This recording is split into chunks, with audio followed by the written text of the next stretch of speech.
Bonjour la famille, bienvenue sur Masolo Kimbang TV. Suivez-nous sur YouTube et tapez Masolo Kimbang TV.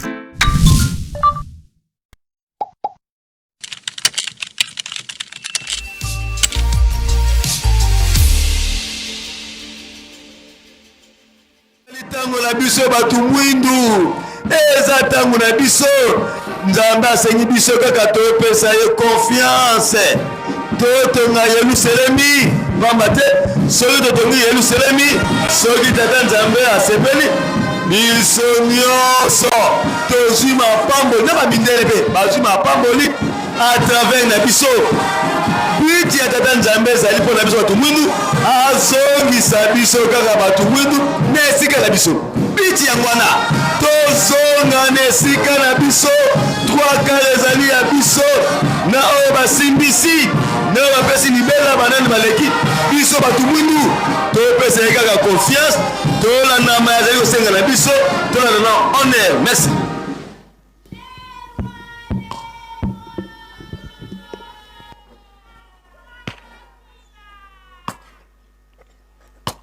Vina balafulu kono kanikuka mpungi kumalani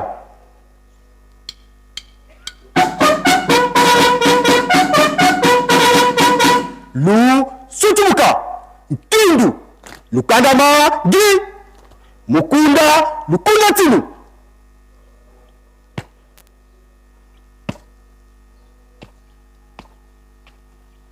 mpungi ya ntitu subatata ladies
lukula moko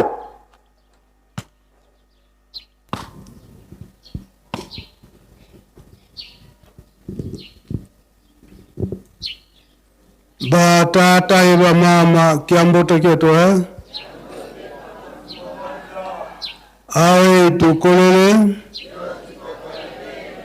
beto pe tuletezi onkombo ya tata ya mwana pe tata mulimo santu tolandi mate na biso na kati na ndako nzambe ndenge bauti kote ya biso bile ya bomoi bapesi biso yango nde batela biso moi mobimba mpe baprogramme nyonso lingomba abongisi biso nyonso tolandi malamu yango nde tokolanda mpe kosalela ntango oyo tozali ezali ntango baza kopesa biso matei kosala biso rappel na position oyo bapapa batikelaki biso na kati na bolingo mibeko mpe misala tokotuna ndenge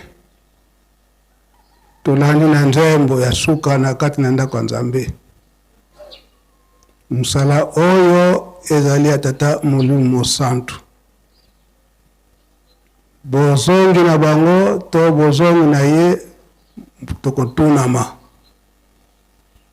sikoyo tozali kozela milulu ya 2 avril le 3 avril nzoto top simu kimbangu ezali kokomela biso na kati na Yerusalemi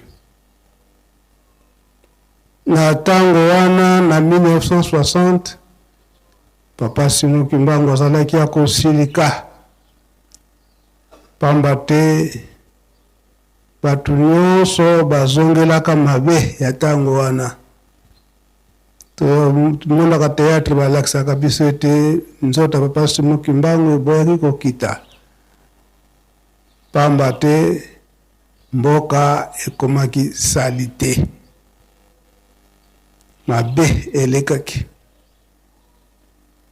Ezali te kaka bato ya mboka awa oyo bafandaki awa, kasi nyonso obengami kimbangiste.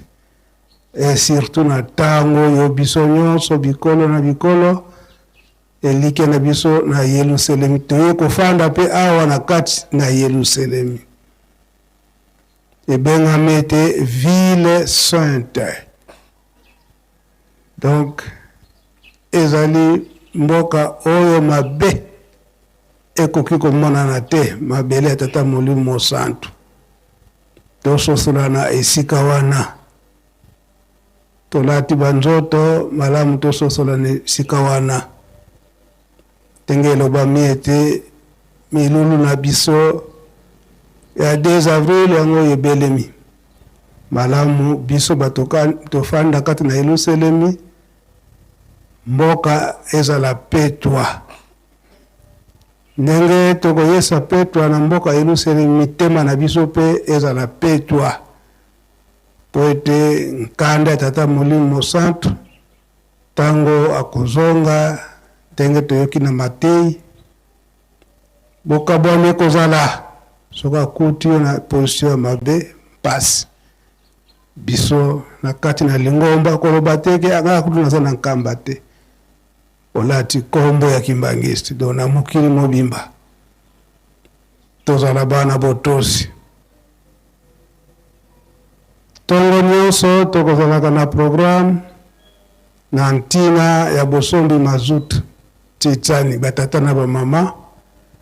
Yango tokozwa 15 minutes tozwi programme ete na 10 heures tozala deja na Lukengo na ntina ete tata pasteur na biso akokunda mangonga malamu pe oyo bakokende Kinshasa bakende na ngonga malamu.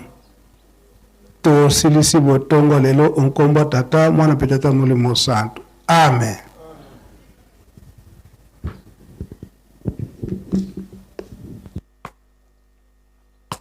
Mukunda Lukula Tinu.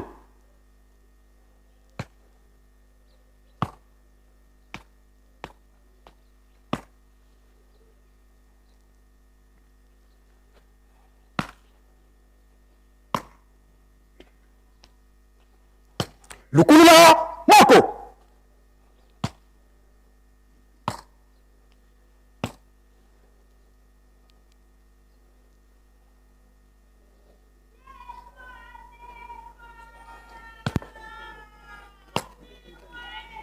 Lubalko Kumbakala Dolo.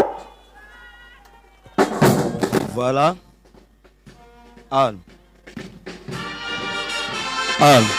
Voilà, biso nyonso tuti kolanda maloba ya papa conseil direct ya sa